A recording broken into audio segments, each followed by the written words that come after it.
Le banquet fraternel de la mission ouvrière approche. Il a donc lieu lundi 9, lundi de Pentecôte, à l'église Saint-Jean-Baptiste de Dunkerque. Bonjour Bruno Cadet. Bonjour. Délégué diocésain de la mission ouvrière du diocèse de Lille. Que va-t-il se passer le lundi 9 juin ? Alors nous, on conçoit ce temps, on appelle ça un temps fort, un peu comme une grande fête du partage, en fait. Voilà, à la fois, environ un peu plus de 200 personnes vont se retrouver, vont converger vers le nord du diocèse, Dunkerque. Voilà, pour se retrouver, on va d'abord partager de la nourriture, voilà, c'est très concret.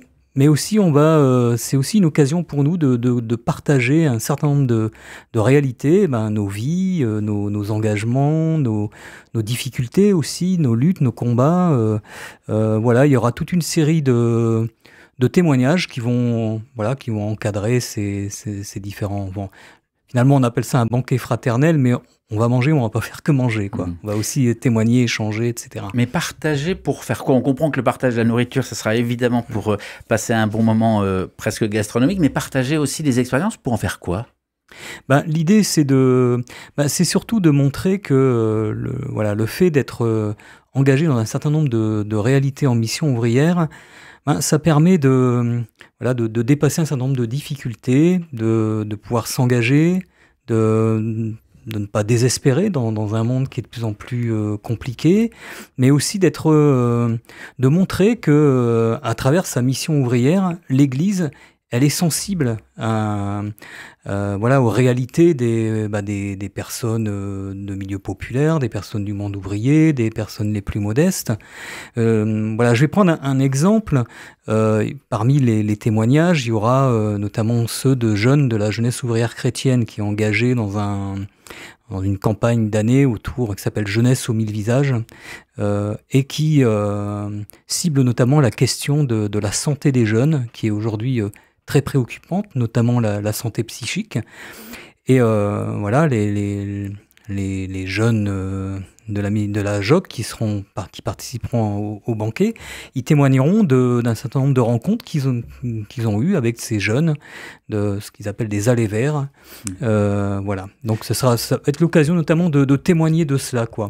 Mais aussi pour montrer qu'ensemble, voilà, il y a aussi cette idée de se rassembler aussi à un moment donné en mission ouvrière, de montrer qu'ensemble, quelque part, on est aussi une force, quoi. On est aussi une voix qui peut se faire entendre. Comment passer du social au spirituel ? Alors, donc il y aura un temps de célébration qui sera présidé par Monseigneur Le Boulch. Alors, pour nous, il y a une dimension spirituelle très forte. Nous, en mission ouvrière, on rappelle assez souvent qu'on a une double fidélité au monde ouvrier, au monde des classes populaires et au Christ. Parce que le Christ, en fait, il, un peu comme l'a souvent rappelé le pape François dans son pontificat, le Christ nous invite sans cesse à nous relever, à ne pas désespérer, à avoir la foi. Et dans plusieurs des témoignages qui seront exprimés ce lundi, plusieurs des participants diront aussi ça, quoi. Diront à la fois cette dimension sociale de ce qui est vécu, des luttes aussi, mais aussi comment la foi les amène à s'engager. La foi dans ce Christ dont on rappellera vraiment la présence en nous, au sein de nous, à l'occasion de la Pentecôte, comment ce Christ vraiment nous amène à nous engager. Voilà, pour nous, c'est aussi ça, cette dimension spirituelle. La mission ouvrière réunit les acteurs de l'Église catholique qui vivent, annoncent l'Évangile dans le milieu ouvrier, les quartiers populaires. Chez certains, ça pourrait sentir le passé, sentir la confrontation, l'opposition, le militantisme. Quelle est la place de la mission ouvrière dans l'Église aujourd'hui ? Nous, notre rôle, c'est d'abord ce pourquoi on est envoyé, c'est-à-dire rejoindre les personnes du monde ouvrier, enfin les plus petits, les personnes modestes, les travailleurs. Ça fait écho à ce que Matthieu dit dans l'Évangile, quoi. Hein, ce que vous avez fait au plus petit, c'est à moi que vous l'avez fait. Enfin, il cite le Christ quand il dit ça. La place de la mission ouvrière dans l'Église, c'est ça, c'est de pouvoir porter cette voix-là, cette voix souvent de gens qu'on ne voit pas, qu'on n'entend pas. On dit que les ouvriers n'existent plus, mais parfois il suffit d'aller regarder dans le magasin du coin, voir le salarié qui travaille très tard, ou alors le jeune livreur de Deliveroo, migrant bien souvent, qui prend des risques pour livrer des personnes, etc. La mission ouvrière, elle vise aussi à ça, à montrer que un certain nombre de personnes invisibles aujourd'hui ne le sont pas tant que ça. Et on se souvient qu'au moment du Covid, on avait revu un certain nombre de gens qui étaient indispensables, quoi. On n'en parlait plus. Alors, aujourd'hui, peut-être que ça fait un peu passéiste, mais à un moment donné, faut aussi se rappeler que ces personnes, elles sont nécessaires à la vie, à notre vie quotidienne, quoi. Vous parlez du Covid à l'époque, hein, des questions cruciales sont revenues comme pourquoi je travaille, quel sens ça a finalement ce travail. Quel est aujourd'hui le sens, la place du travail ? Moi, je crois que, en tout cas, comme chrétien, je pense que le travail est indispensable dans l'œuvre de la création, dans l'œuvre. Il est nécessaire de travailler, mais pas travailler pour faire n'importe quoi. Hein. Aujourd'hui, on a de plus en plus l'impression qu'on travaille pour certains pour uniquement alimenter les profits des actionnaires. Ou alors pour remplir des objectifs qui ne sont pas définis par les travailleurs eux-mêmes. Pour moi, c'est ça, le sens du travail, ça doit être en quoi ça contribue au bien-être commun, quoi. Voilà, je pense et c'est d'ailleurs pour ça qu'un certain nombre de gens aujourd'hui, et notamment de jeunes qui ont fait des études, etc., refusent d'être embauchés dans un certain nombre de choses qui correspondent pas à leur éthique et à leurs valeurs, et disent ça, quoi. On veut travailler pour le bien commun, pour que ça serve le plus grand nombre, quoi. Dans l'Évangile, l'ouvrier est celui qui croit et œuvre pour Dieu. La mission est abondante, les ouvriers peu nombreux. Encore cette parabole, les ouvriers de la 11e heure sont les hommes. La parabole signifie que pour Dieu, les hommes ont tous la même valeur. Est-ce que l'ouvrier, dans l'Évangile, est la figure suprême de l'ouvrier ? Est-ce que c'est ce vers quoi tendre, ou est-ce qu'il est déconnecté de l'ouvrier d'aujourd'hui ? C'est une figure. C'est pas la seule, hein, mais oui, c'est effectivement cet ouvrier qu'on oublie souvent. D'ailleurs, hein, l'ouvrier de la 11e heure, c'est un peu ça, quoi. Cet ouvrier qu'on a oublié, qu'on n'a pas, mais qui a toujours sa place, quoi. Enfin, ce que nous dit l'Évangile, c'est quoi qu'il en soit, tu as une dignité, quoi. Dieu t'aime. Tu as une dignité parce que tu es fils de Dieu. C'était ce que disait le fondateur de la JOC. Et moi, je pense que c'est la figure qui peut aujourd'hui rejoindre des personnes engagées en mission ouvrière. C'est cette figure de personne qui n'a jamais la parole, qui ne décide pas, et à qui on souhaite encourager à l'apprendre, quoi. Enfin, voilà. Bruno Cadet, délégué diocésain à la mission ouvrière du diocèse de Lille et l'invité d'RCF Hauts-de-France. Interview à retrouver en intégralité sur la page YouTube d'RCF Hauts-de-France.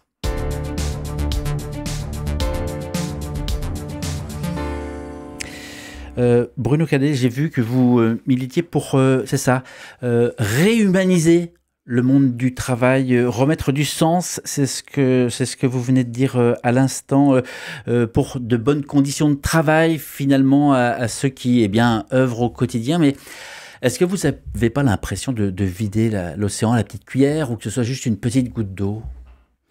Non. Moi, j'ai un peu tendance à croire que ce sont aussi les hommes qui font l'histoire, inspirés par l'Esprit Saint, pour ma part, puisque je suis chrétien. Je pense qu'il y a eu une époque avant 36, etc. Il y avait sans doute, on aurait dit à des personnes du monde ouvrier, bah, tu vas avoir des congés payés, etc. On aurait dit, bah non, c'est n'importe quoi. Enfin, tu rêves, etc. Et alors, on se rend compte que finalement, par l'action, on peut transformer les choses, quoi. Alors c'est sûr qu'on n'est peut-être pas dans une période très favorable aujourd'hui aux grands mouvements sociaux. Bon, aujourd'hui il y avait encore cette mobilisation pour les retraites, mais je pense que il y avait, je crois que c'était Victor Hugo qui disait les luttes qu'on est sûr de perdre, ce sont celles qu'on ne mène pas, quoi. Et je pense qu'aujourd'hui il y a vraiment un enjeu à effectivement peut-être qu'aussi la mission ouvrière et en tout cas les chrétiens engagés dans le monde ouvrier ont peut-être une part à jouer là-dedans, à redonner aussi ce goût de l'engagement collectif, du combat collectif. Alors peut-être pas uniquement en rappelant j'ai parlé de 36, et peut-être, voilà, c'est aussi parce que dans ma génération de militants, ça correspond toujours à quelque chose d'assez important et c'est un repère fort. Mais aujourd'hui, peut-être que la mission ouvrière, elle doit peut-être aider à repérer dans les combats d'aujourd'hui, quels sont ceux qui peuvent vraiment être marqueurs importants pour aider à avoir un peu un effet d'entraînement, quoi. Vous avez employé le mot militant, ça fait des années, hein, ça fait presque une vie de militantisme. Vous êtes fils d'un ouvrier métallurgiste d'une usine à Fives, ici sur l'île. Vous avez grandi dans le bassin minier, à Auchy-les-Mines. Est-ce qu'il y a tout de même des grandes joies, des grandes victoires? Parce qu'on sent que ça semble difficile tout de même, le combat est compliqué. Est-ce que vous pouvez vous appuyer sur de grandes réalisations, des victoires ou des petites joies du quotidien? Oui, bah moi chaque fois que je vois une personne s'engager, c'est forcément c'est une victoire. Voilà, quand moi j'attends cette rencontre du 9 juin avec impatience à Dunkerque, parce que on va entendre des témoignages de gens qui, pour certains, ont pu avoir des parcours un peu compliqués, etc., difficiles, trouvés par exemple dans la réalisation artistique, par exemple. Alors que ce sont des personnes vraiment du monde ouvrier, hein, des chemins de libération aussi, des chemins de vie qui se libère, qui se met debout. Bon, dans mon histoire personnelle, j'ai aussi beaucoup de repères comme ça, hein. Moi, les combats contre la loi de Vaquet en 1986, etc., c'était les combats antiracistes pour la libération de Nelson Mandela, des choses comme ça. Il y a des repères comme ça. Alors c'est pas très récent, je reconnais. Mais ça fait sens. Mais ça fait sens, quoi. Lundi de Pentecôte, lundi 9 juin, donc à l'église Saint-Jean-Baptiste de Dunkerque, ce grand banquet fraternel de la mission ouvrière. À qui il s'adresse? Est-ce que c'est ouvert à tous? Est-ce que c'est pour les inscrits, entre guillemets? Est-ce qu'on peut s'y rendre? Alors on peut encore s'y rendre. Alors il y a déjà beaucoup de monde inscrit, hein. Je vous disais, il y a plus de 200 personnes. Les bus qui vont partir de plusieurs coins du diocèse sont presque pleins. Mais bon, il est toujours possible de s'inscrire encore aujourd'hui en contactant la mission ouvrière. Est-ce que la mission est présente sur tout le diocèse, tout le territoire? Est-ce qu'on peut trouver des cellules proches de chez soi? Oui, on est présent dans les Flandres, à Hasbrook, Merville, présent à Armentières, à Seclin, bien sûr la métropole lilloise, Roubaix-Tourcoing, Lille, etc. Dunkerque également, le littoral, l'ensemble l'ensemble des secteurs du diocèse sont plus ou moins représentés, quoi. Il y a un temps de célébration à présider. Vous l'avez dit, par l'archevêque de Lille, viendra ponctuer la journée qui s'inscrit dans le cadre d'une démarche nationale de rencontres engagées par la mission ouvrière autour du thème Accueillez-vous donc les uns les autres. Ça vient de Saint Paul aux Romains. Ça prend quelle forme aujourd'hui? Aujourd'hui, déjà, ce temps fort, ça va être un moment d'accueil. Enfin, il va y avoir des personnes qui vivent des réalités qui peuvent être très, très différentes, vont se retrouver, vont pouvoir partager, échanger, etc. Mais il y a une volonté aussi d'élargir un peu cette de la poursuivre au-delà de ce temps fort, quoi. On parle d'oasis de fraternité, par exemple, dans notre jargon de mission ouvrière, des lieux où des personnes puissent puissent se retrouver, partager, se ressourcer, une notion d'oasis, se ressourcer pour pouvoir repartir, etc. Et il y a cette idée, effectivement, accueillez-vous les uns les autres. C'est un peu cette idée-là qui est forte chez nous. C'est chacun est digne d'être accueilli, d'être écouté, de pouvoir prendre la parole. Et donc cette idée de vraiment d'ouvrir nos lieux aussi pour accueillir un certain nombre de personnes qui n'ont pas toujours la parole, c'est un peu notre objectif, quoi. Alors je vais oser une question un peu décalée, mais à vous écouter, on sent l'homme engagé, plutôt classé sur un échiquier politique plutôt à gauche. Les catholiques ne sont ni de droite ni de gauche. C'est un peu une grande famille. Vous l'avez dit, il y a une double fidélité au Christ et au monde du travail. Mais quand vous regardez la famille chrétienne, la famille catholique, et vous voyez, j'imagine, et vous vous exprimez certaines divergences avec d'autres, comment vous vivez le fait d'être tout de même une même famille ? Ce qui nous unit, c'est le rapport au Christ. Le Christ, il appartient à personne. Il est présent auprès de chacune d'entre nous. J'ai pas à juger. Il y a une diversité de façons de vivre sa foi, y compris pour certains de l'exprimer sur le plan politique que je partage pas du tout, quoi. Mais ceci étant, toutes les manières d'être chrétiennes pour moi sont respectables. Il n'y a pas une meilleure manière d'être. Dans le même temps, je souhaite également que la manière de vivre en mission ouvrière puisse aussi être respectée, quoi. Puisse aussi être entendue. Et alors, ça sera ma dernière question. Quels sont les grands défis de la mission ouvrière aujourd'hui ? Pour moi, il y a vraiment d'abord, il y a la question de la jeunesse aujourd'hui, qui me semble vraiment très importante, la jeunesse du monde ouvrier et populaire. Je trouve que l'enquête que mène la JOC, la jeunesse ouvrière chrétienne aujourd'hui, qui pointe un certain nombre d'enjeux vraiment sur notamment la question de la santé, mais pas seulement, de la précarisation, il y a vraiment je trouve que c'est un enjeu important pour moi de la mission ouvrière, de pouvoir proposer des lieux comme la JOC, où des jeunes puissent se retrouver, partager, s'engager aussi, voilà. Après, il y a pour moi une autre grande question, c'est celle du travail. Travail tel qu'il est aujourd'hui, tel qu'il est devenu aujourd'hui, des menaces aussi qui pèsent sur la protection sociale, avec une ubérisation qui est de plus en plus massive, quoi, où on risque de revenir à des façons de travailler où il n'y a plus de droit du tout.